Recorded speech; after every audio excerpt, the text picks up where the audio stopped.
All right, ladies and gentlemen, welcome to DFS Experience for Wednesday, May 14th. Wednesday. See, these playoffs already got me tripping. Tuesday, May 14th. All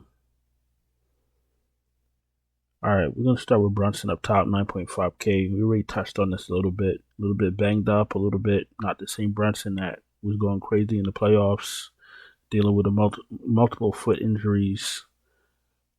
Personally, I don't want to pay 9.5K for him because of the fact that you're going to get the same or better production from Halliburton at a discounted rate. I'm not saying I'm going to fade Brunson. I'm just going to be a little bit lighter than I usually am, and the reason for that is that if you watch the game, he didn't get by one defender, not one, for the entire game. That leads me to believe that obviously the injury is affecting his gameplay, and the numbers back that up. At the end of the day, we're playing for fantasy points. It's not who we like and what we root for. It's about are they producing. Last 5 games, 64, 60, 45, 35, and 32.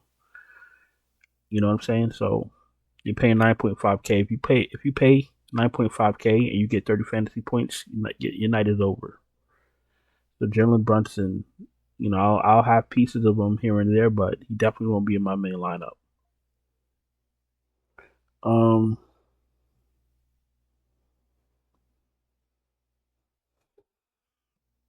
All right, so we got Halliburton 8.7K, absolutely in play. Jamal Murray 7.6K.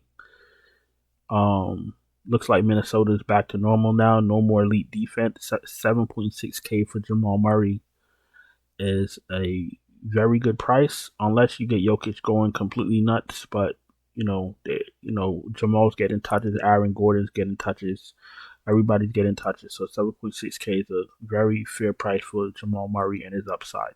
Now, when I say somebody's too cheap or somebody's at a good price, I mean for their upside. Now, I know that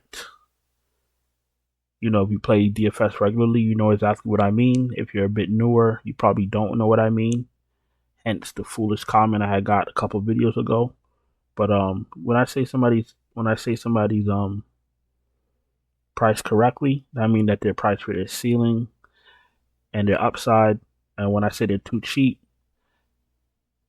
that usually means that more often than not they'll smash that price. Conley's priced correctly. Teacher McConnell price came up a little bit. McConnell is absolutely the engine that could. Indiana,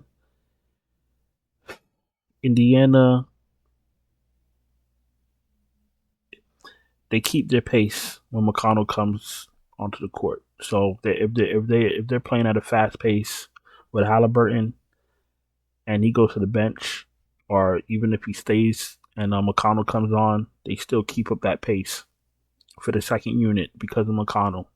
McConnell's absolutely important to what Indiana's doing and their identity. 5.1K, fire him up. Nemhard's okay. Nemhard 4.6K. He's 4.6K for a reason.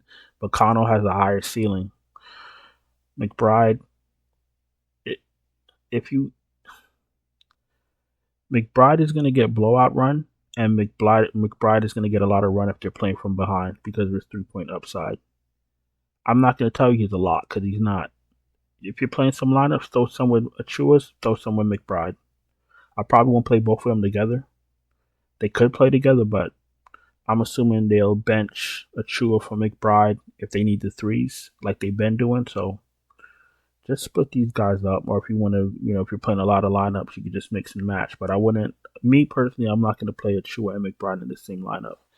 Same thing with Burks. I want to play Burks and McBride in the same lineup. I think I prefer Burks. Actually, we don't really know what's going to happen. I can't really call it. I'm just going to play a lot. I'm going to just play different lineups with different. It split everybody up.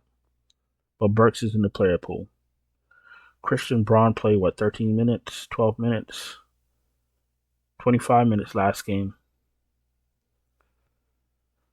I believe KCP was in foul trouble. Christian Braun is in the player pool, but he probably won't make it to any of my first couple lineups. Same thing with Shepard and Reggie Jackson. They're just in the player pool, but they're not. a priority to me. Let's go to shooting guard.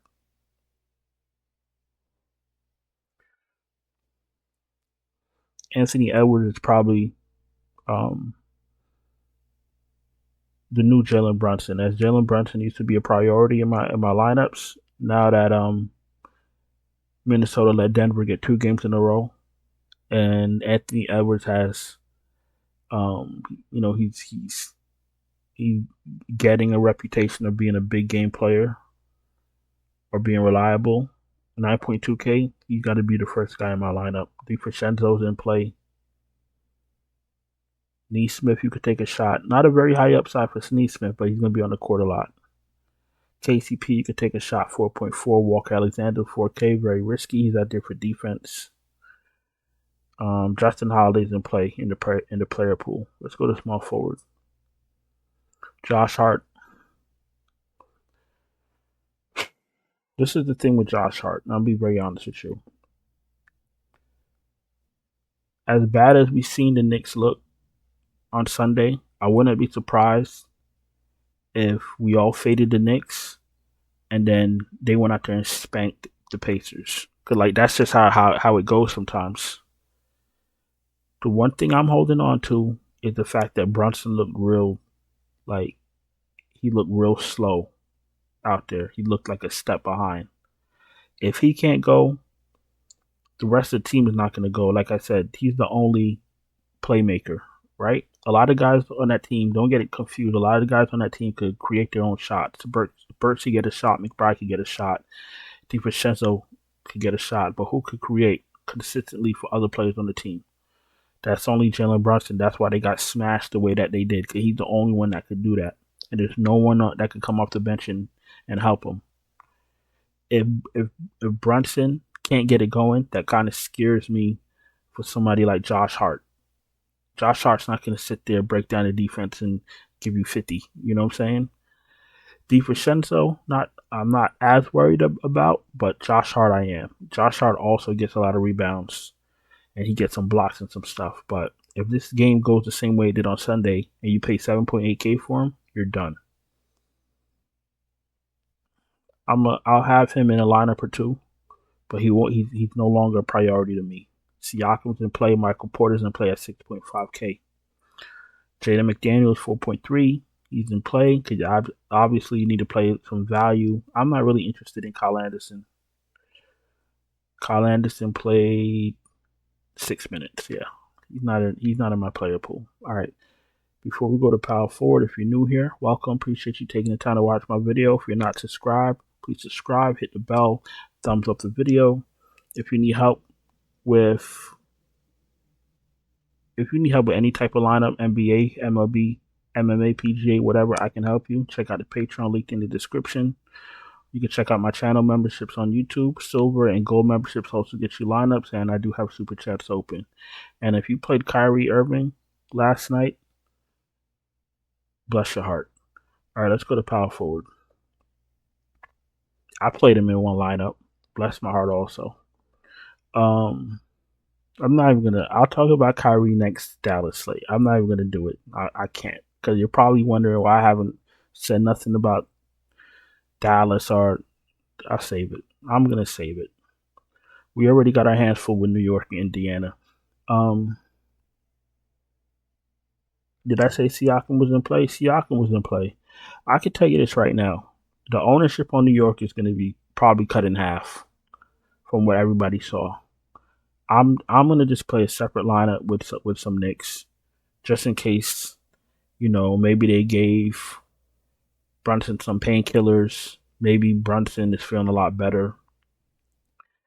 I'm gonna play for that scenario, but in my heart, like in my soul,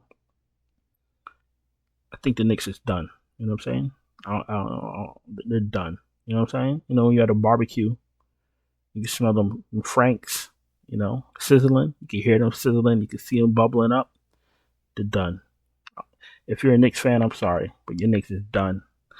All right, who else is here? Aaron Gordon. Oh, Aaron Gordon. Let's talk about Aaron Gordon. He was 5.9K, and I said he was too cheap. And we had a wise guy in the comment talking about, what am I talking about? he only scores 30 fantasy points. He could barely score 30 fantasy points. You got to stop watching game logs. If you're going to play DFS and you're not going to use any type of lineup builder, or if you're not going to, subscribe to anyone's content for your lineups, and you're going to build your own lineups, I suggest you don't just play off of game logs, because that would lead you down a rabbit hole you don't want to go through. Nobody plays the same way twice, especially back to back. You know what I'm saying? Like, when I first started, I used to do it. Oh, let me look at the game log. Game log. If you're gonna look at a game log, look at the last 5 games. You're looking for trends. You're not looking for what they did last game, because what they did last game means nothing. You know what I'm saying? So, once again, this is an Aaron Gordon series, an Aaron Gordon matchup. Aaron Gordon at 6.2K is a very good play. Maybe my second man in my lineup. Anthony Edwards is first, and Aaron Gordon is number 2, maybe. Nas Reed's in play, Achua is in play, Obi Toppin. Obi Toppin is an excellent value piece. Doesn't need a lot of minutes to cook, and he has tremendous synergy with TJ McConnell. I forgot about McConnell. McConnell, Anthony Edwards, Aaron Gordon, Obi Toppin stand out to me so far. Watson, I'm not interested in. Let's go to center. Let's wrap this up and let's get out of here. Jokic is 11-3, absolutely in play. Miles Turner, 6.6K, been playing like a seasoned vet, absolutely in play at 6.6K. Gobert, like, I watched the last game, but I don't even remember him doing anything. He only took 5 shots, but 14 rebounds. He wasn't impactful at all. He's in play. Don't get me wrong. Like, I'd rather Miles Turner in that matchup. If I can't fit Miles Turner and I can fit Gobert, I play Gobert. I don't know what Hartenstein was doing last game. He was throwing the ball away. How many turnovers he had? 2 turnovers? I thought he had more. He was doing absolutely nothing. Like, big for nothing. Like, I would bench him next game. Like, he didn't. What has he been doing? Because he looked awful last game. Let me see. 9, 25, 44, 5 of 7, 12 rebounds, 8 assists. 8 assists is an outlier. What does that mean? That's not a normal occurrence. Hartenstein is priced correctly. He's in a good spot. He's a good play, but like, just watching that game, he looked crazy. But I guess they all did, so I'll give him a pass. Fire up Hartenstein. Jackson, if you need value, his price actually went down. He was 32. Was he 3,200?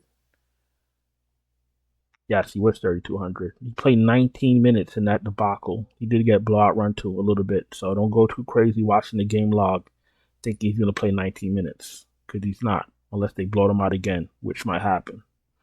A lot of moving parts with this slate. So listen, I appreciate you guys. Once again, hope you didn't play Kyrie Irving, because if you did, bless your soul. Don't forget to subscribe, hit the bell, thumbs up the video. Check out the Patreon link in the description if you need me to send you my finalized optimal lineups right before lock. Any sport doesn't matter. MLB, NBA, PGA, MMA, duck hunting, clay shooting, bowling, dart throwing, doesn't matter. Channel memberships are open. Silver and gold get you lineups off also, and we do have super chats open. And on that note, I'm gonna go on and get out of here. Let y'all marinate in y'all Kyrie Irving woes, and whoever else busted tonight. I'm sure there's somebody else. And I'll talk to you guys later. Ciao.